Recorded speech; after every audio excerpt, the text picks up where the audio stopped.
Hello ladies and gentlemen, welcome to Wonky Priorities. Today we are going to be a short but sweet podcast, off the cuff. I don't really know what I'm going to be talking about, so we're just going to get straight into it. I just had a call with my accountant, who I'm going to be doing some video shooting with for his business. So we're just booking that in and just, catching up. It's good to catch up with people, especially, basically I'm working Monday through Thursdays now. Fridays I'm taking off so I can film podcasts, I can film content, I can also then have more time to train properly and also to move the business forward, my media business, which is the videography, stuff like that. So if you do know of anyone who's looking for some, commercial video contents, videos to be made up, then let me know. Get them in my DMs and we can have a conversation about that. And then after that I had a call with my therapist, but it's more of a catch up with a friend, as I've known him for a long time now, over nearly 4 years, speaking to him, and he's just, we get along really, really well. He knows a lot about me. I've spoken to him about stuff that most other people don't even know about. And it's, really good to talk things through with someone who really doesn't judge, if that makes sense. Like, as much as your friends, and you can talk to your friends about stuff, I almost feel sometimes people are judging, especially family, because they want the best for you and they think they know what's best for you, but it's very tough. But speaking to Liam, who's definitely going to be on the podcast, he's we have great conversations about stuff, and he's definitely going to be on the podcast at some point. It's just trying to find the right date to have a conversation, and I have to film it on Zoom or on FaceTime, whatever. But yeah, so we were talking about the future of what I'm trying to do business wise and personal, and it's very easy to live your life on other people's terms, live your life to please other people. I always feel as though, for myself, I'm very much a people pleaser. I'm very much like, I won't go against the grain if I feel as though that it's going to annoy people or upset people. So I always just I will put other people first before me, which then does cause me to seem selfish in other ways when it comes to drinking and whatever else, but that's just a way of getting, whatever. That's another bloody podcast. But we're talking about how I'm 27. I feel as though I want to. I don't really know fully what I'm doing career-wise. I don't really have a career right now, and that's fine. I think it's fine. I'm not. It's difficult sometimes to have a time frame. I need to do this by this time and do this by this time, because you shouldn't have that. And I don't have that, but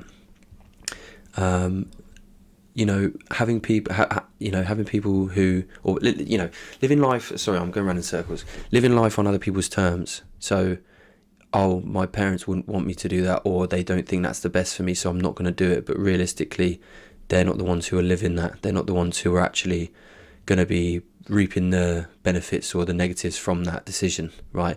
Everyone's going to have an opinion on everything you do, so you might as well fucking make sure that you do your own, do it for you, and do something that you want to do, because as much as you want to make your parents proud, at the same time they're living their first life the same as you. If it's something that they haven't done and they think, oh, it's not the right decision, how do you know it's not the right decision? They haven't done it.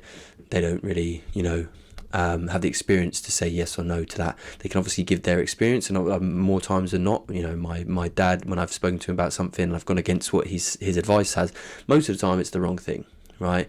But it's sometimes you've got to live for you, man. Like, I'm always living for what I think other people want me to do. Like, I don't, like, the decisions I make are for other people. Like an example of this is drinking. I've said to myself this year that I'm not going to drink. oh, but I've got mates who are like, and they don't mean anything by it, but because it's true, it's like, oh, you've said this so many times, like, you're gonna drink, and yeah, probably, but most of the time it's because other people are like, oh, that's gay, stop being fucking gay and have a drink. Like, oh, well, surely you're gonna have a drink. It's like, no, I'm not gonna have a drink.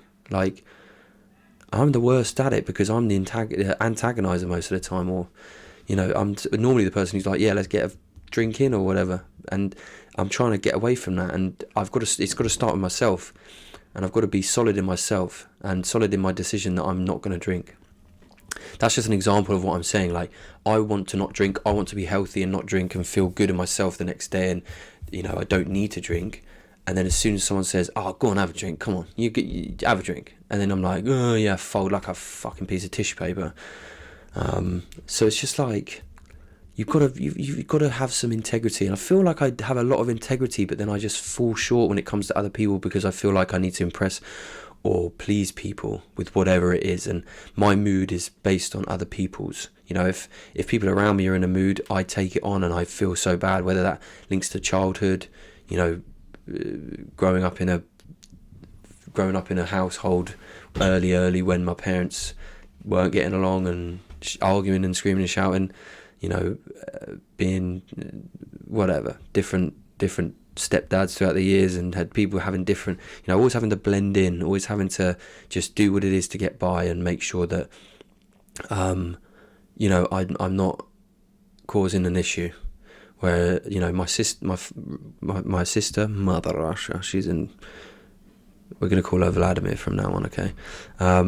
She's the opposite. She likes to cause a scene. That sounds like, but she's not like that. She's very much, she knows she's confrontational. She will take that confrontation on. Whereas I'm not like that, because I've had, whatever, I don't know, but you can decipher that as you will, and maybe that's always something that I've thought about, but blending in and being a chameleon, that's something actually that I've just spoken about now, that I've had a realization that it is something that will be down to childhood, always having, there's a story about a Christmas, this is how I know that me and my sister are different, and another story is about, my auntie was doing the Christmas dinner. My dad was sitting around doing fuck all, as per and we were all about to play cards. My auntie comes out and says, puts the potatoes on the side and said, peel these before you play, like, but in a tone that was like, do something, because which is absolutely fair enough, absolutely fair enough. My dad gets in a fucking huff, goes fuck, walks off. My sister Vladimir follows suit. She goes, oh, I can get out of fucking doing any potato peeling right now. Christmas Day or Eve. She walks off with him. I'm sat there like just internally screaming, like the little boy in me is going, we don't like this, we don't like this. So then I then immediately pick the potatoes up and do the peeling. Like, I don't know if that to me that makes a lot of sense. And to me that proves a lot about me, my morals of, and trying to please people and trying to ease situations, because maybe as a kid, my first memory of the old house on Woodlands Road in Camberley, when I lived with my mum and my dad, was coming out of my room. My first memory was coming out of my room in an evening while they're screaming on the landing, and me telling them to stop fighting. And as a first memory, not ideal. So maybe there is a bigger link than I think to being a people pleaser, to not liking arguments, to not liking confrontations. I've never been in a fight in my life, right? Not saying that people get in fights, but I will do everything in my power to de-escalate. If you don't start if you're going to start escalating, no, that's not it. Officer Redback. If you've seen him on TikTok, give him a like, it's quite funny. But doing everything in my power to de-escalate any situation. I've been punched once in the face by Geordie Ranger at school. Jordan Ranger.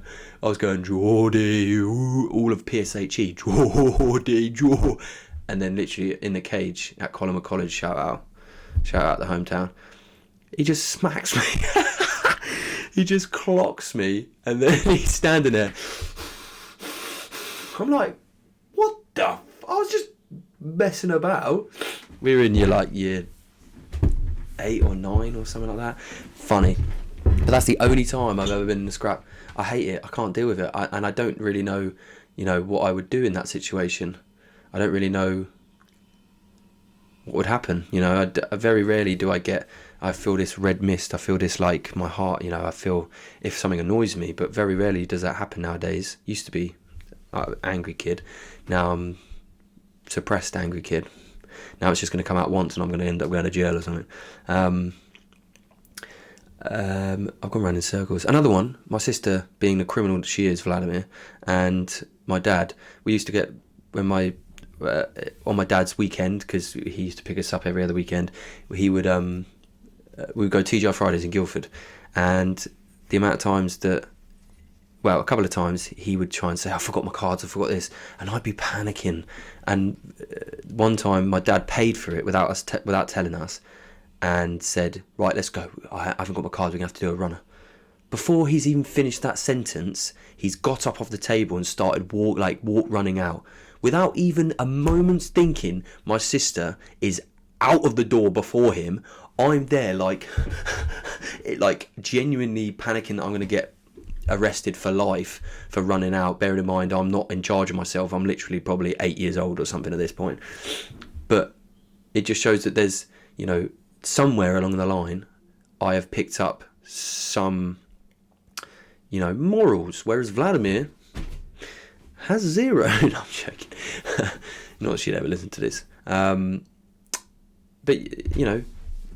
what you've got to do is, and anyway, this is leading on to, building your life how you want it. And, as much as you want to have your mates around, like, I'll go through this, me and Lacey broke up.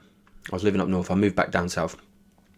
We had time apart, and we decided that, she came back to me and said, I want to, basically I want to give this another try. And I didn't want to, shy away from something like that. I know that, some people are like, no, you can't go back. And I'm like, but who cares? And if I want to go, I'd give that another try, because when it was great, it was great. And, I did things as well. It wasn't just, her feeling different things. I was fat, I was drinking, wasn't being a very good person to live with. So I understand. So it's, and you can always learn from these mistakes, and that's what we're doing. That's why we're, moving forward together. Now, there's been some, I'm not going to go into details, but there's been an opportunity up north to have a house, and it's something that, I'm definitely thinking about, but I've got to make sure it's the right time. And then in my head I'm thinking, but then my mate's going to think this, my mate's going to think that, they're going to do this, they're going to do.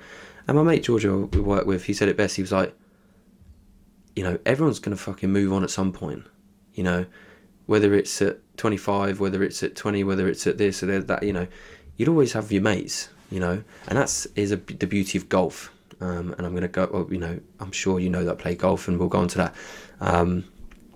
But, your mates aren't going to be there every, you always go, I need to be in Surrey with my mates, right? And my family, but my family's, sometimes good, sometimes bad, sometimes they're very disjointed and this and that. It's just all over the place. But it's like, if that's the person I want to be with, and I want to move up north, and to have a family with that person, and to build a life with that person, and why would I not do that because of what other people would think? Like, I battle with myself so much about fucking everything. It's actually crazy how much I back and forth with myself. Like, an example is in the shop when I'm like, I'll grab 4 beers, and I'm like, you don't deserve beers, and then in my head, but it's just do it, and then I'm like, and then I feel bad no matter what decision I choose, and it's like I have no, it's very difficult for me to make. I can be decisive about certain things, and in other things, when it's morality, I'm like, and then I end up feeling shit no matter what happens. So that's where we're at. I want to have a family. I want to start a life with the person I want to be with, and at the end of the day, my mates are my mates, and they're all, we'll see each other. And the beauty of golf is that I can say, I've got tea time booked on this Saturday and this Sunday. fucking book a hotel and stop messing about, and we'll go and play 2 days a week, 2 days on the weekend, once a month. See them once a month, because I don't see them in the week anyway. They're going to be working, so it's like, do what you want. Unless you work with your mates, or unless you build a business with your mates, you're not with your mates. Everyone's working. You see them for 2 seconds on a normally Friday on the pub and a Saturday on the pub, and then you get pissed, and then it's all good. And then you link your mates to drinking. You don't want to link your mates to drinking. You want to link your mates to having a great time, to having time to actually have great conversations instead of just fucking getting pissed up and blah. You know, it's just, young people in general, young guys always, like all my friendships and relationships back in the day were just based on going to the pub. Like the people I knew and wanted to hang around with were because we went to the pub together and went and drinking or whatever, you know. And I've got some friendships. Obviously, I've got a lot of friendships that have stayed through, not going to the pub, and those people, will stay in my life forever, or for a long time, I'm sure.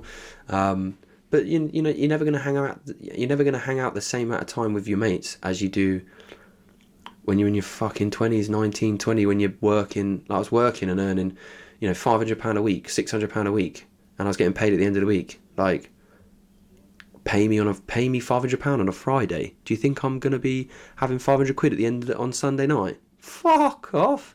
I owe people money at that point. So it's just priorities changing. A different person, and that's something I spoke about with Liam as well. Is I always think, I can do better, I can do more, can do this, can do that.